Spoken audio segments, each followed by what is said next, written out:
Desde la ciudad de Córdoba, Veracruz, México, te saluda tu amigo de ayer y siempre, Cándido López Osorio. En esta ocasión vamos a hablar del Apocalipsis. No se nos había podido dar la oportunidad, eh, simplemente por el hecho de que no había planeado cómo decirles lo que les quiero decir.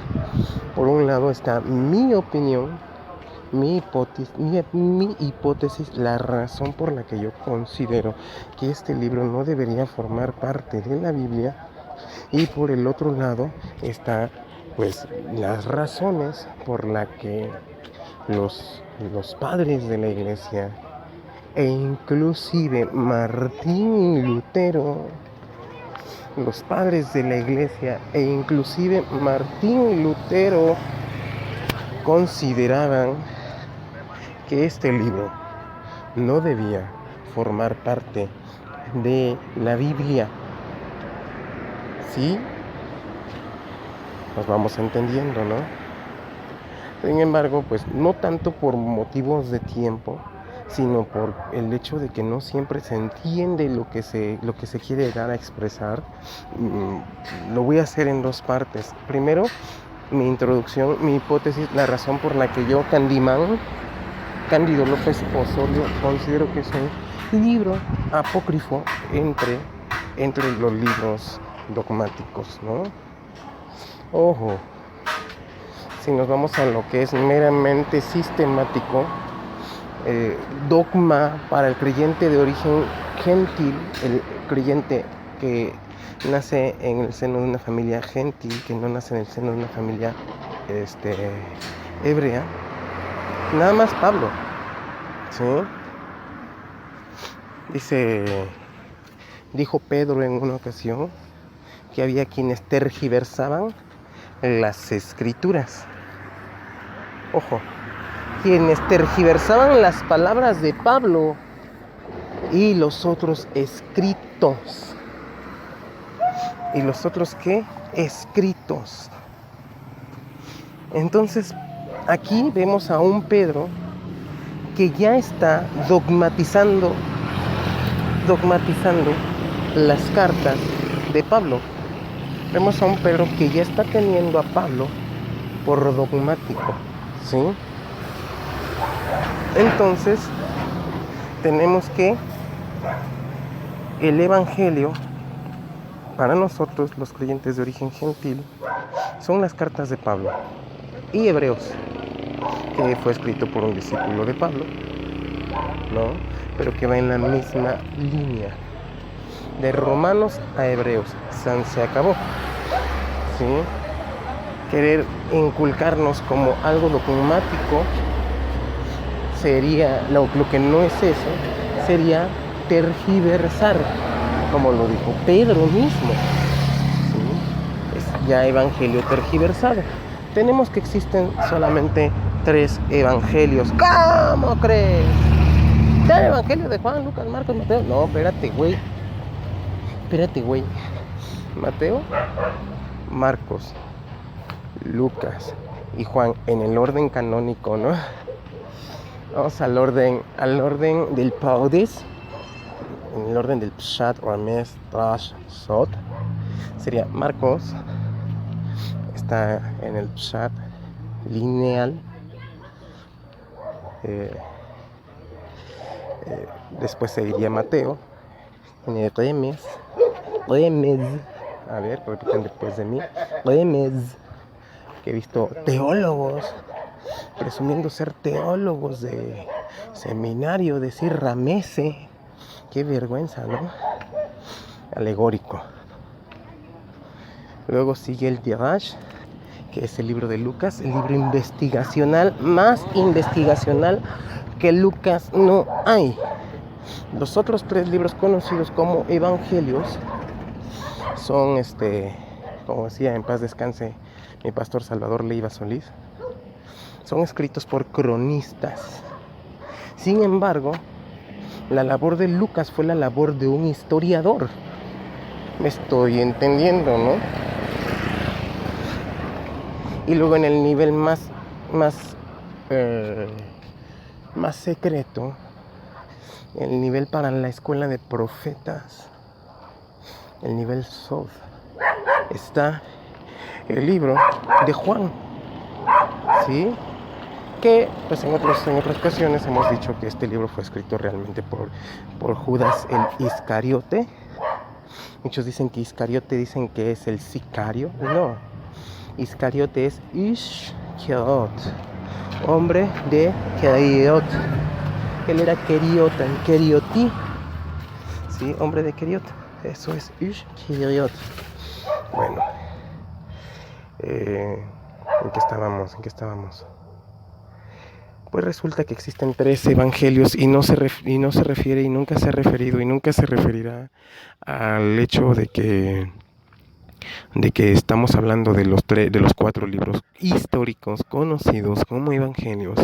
Cuando yo te digo que existen 3 evangelios es porque existe el evangelio para los creyentes de origen hebreo. Vamos a Gálatas 2:9.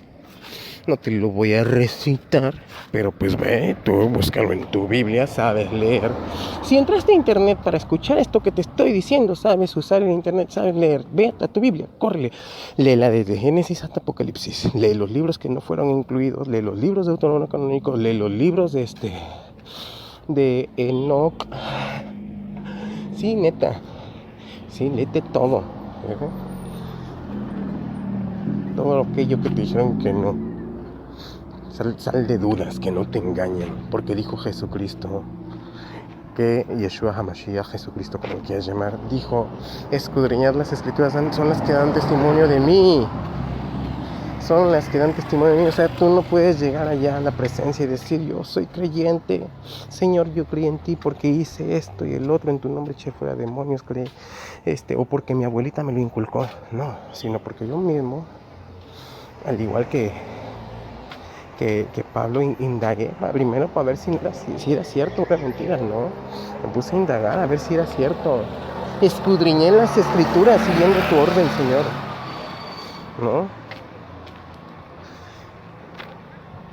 ¿no? Bueno, y en ese mismo orden de ideas tenemos que solamente está el evangelio para los creyentes de origen hebreo, el evangelio para los creyentes de origen gentil y el evangelio tergiversado, ¿sí?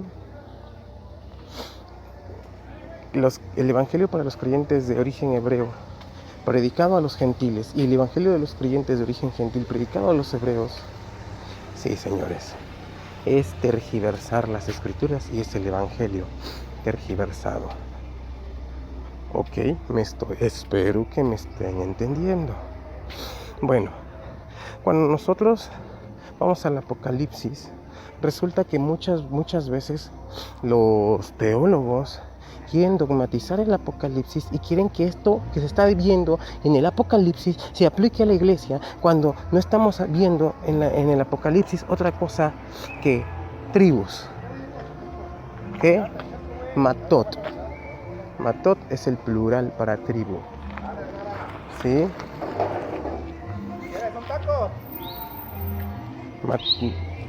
Matot es el plural para tribu. Y a mí cuando un creyente de cualquier religión me dice que va a formar parte de los 140 tantos miles de... Oye, espérate. No dice que tantos de tal tribu y tantos de tal tribu. Pues ¿de dónde sacas tú que vas a formar parte de eso? Esto no es de ninguna tribu hebrea, ni ninguna tribu judía, ¿no? Desde ahí estamos viendo que es parte de lo que se conoce como evangelio tergiversado. ¿Por qué? Porque se trata de un volumen escrito por hebreos, para hebreos, de judíos para judíos. Mira, chéquense, yo crecí en el seno de una familia católica, lo cual no tiene nada de reprochable, sino todo lo contrario. Le agradezco a Dios que me haya dado la oportunidad de que mi primer regalo haya sido cuando hice mi confirmación, un Nuevo Testamento. Sí, a esa edad, tenía 8 años, 8 años, ¿eh? ¿A qué edad le empezaste a leer tú que naciste en un credo diferente? Me pongo a leer de Mateo a Apocalipsis y cuando llego al Apocalipsis había una nota al pie en la primera página de ese libro, en esa versión de ese libro, de esa versión del Nuevo Testamento. Sí, decía, en vez de decir sacrificio, decía hostia, o decía, ¿cómo se llama eso? Eucaristía o algo por el estilo, ¿no? Las palabras cambiadas, ¿no? Sin embargo, me gustó mucho lo que decía en el pie de página, que fue hasta finales del siglo III que se incluye el libro de Apocalipsis bajo la reserva de que no fuera tan dogmático, toda vez que ese libro era un libro muy judío, escrito de judíos para judíos. ¿Sí? Imagínense.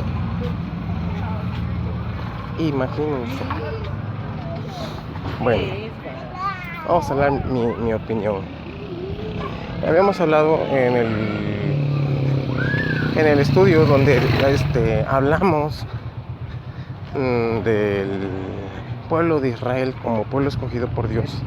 Y habíamos dicho que hasta Pablo, el pueblo de Israel, estuvo en la lupa, bajo la lente divina.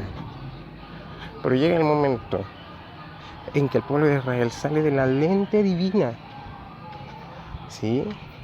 Y deja de haber judíos y deja de haber gentiles. Dice Pablo, por lo cual ya no hay más judío ni griego, ¿sí? A partir de entonces el pueblo de Dios comienza a ser únicamente la iglesia. Y todo lo que no va dirigido a la iglesia, sin importarse de qué origen sea, si mexicanos, si hebreos, si judíos, si gentil, cualquier mensaje que no va dirigido a la iglesia, pues no es dogmático, ¿sí? Cuando algo va dirigido exclusivamente a los hebreos, pues es para ellos, no es dogmático. Número 1. Número 2. Y si ya había salido de la lupa, de la lente divina Israel.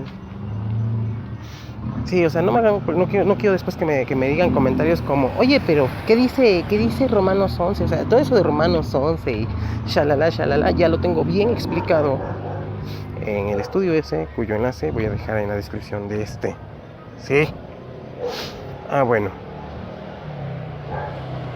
Y de repente aparece un libro en donde se está sitiando debajo de la lente divina nuevamente a las tribus. ¿Por qué está sucediendo esto?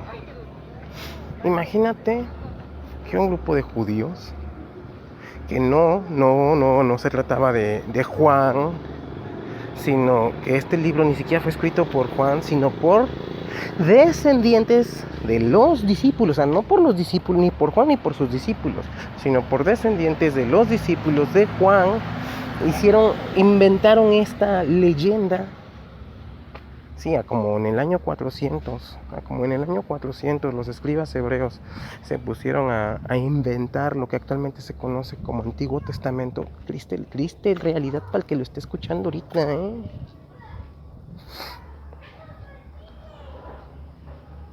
Triste realidad para el que lo esté escuchando ahorita.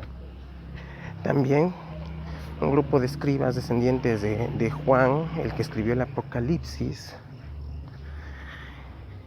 sintiéndose desplazado por la iglesia, sintiendo que el pueblo de Israel había sido desplazado por la iglesia, comienzan a escribir fábulas judaicas. Dijo Pablo, no atiendas fábulas judaicas, en donde el Mesías, que ya vino, iba a regresar, pero ya no iba a regresar en un burrito, sino montado en un caballo blanco, tal como lo esperaban los judíos al principio. Iba a venir a reinar y a conquistar, tal como lo esperaban los judíos en el principio. Iba a venir a despojar y a hacer pagar como león triunfante. Iba a venir a tomar venganza como lo esperaban los judíos en un principio, contradiciendo por completo el Jesús, el Mashiach, que realmente había llegado conforme a las Escrituras. ¿Y por qué lo hicieron? Para, número uno, no sentirse desplazados, porque ya estaban incluyendo nuevamente en ese libro a las tribus que ya habían sido descartadas como pueblo de Dios. Y número dos, porque estaban haciendo una imagen y una figura del Mesías que ya no existía, que ya no era lo que estaban esperando, sino lo que ya había venido. ¿Sí? Por eso es la primera razón, la primera de muchas por las que yo les digo, este libro no es dogmático. Después vendrán otras razones, entre las que se encuentran las opiniones de los padres de la Iglesia, incluso de Martín Lutero. Hasta aquí mi reporte.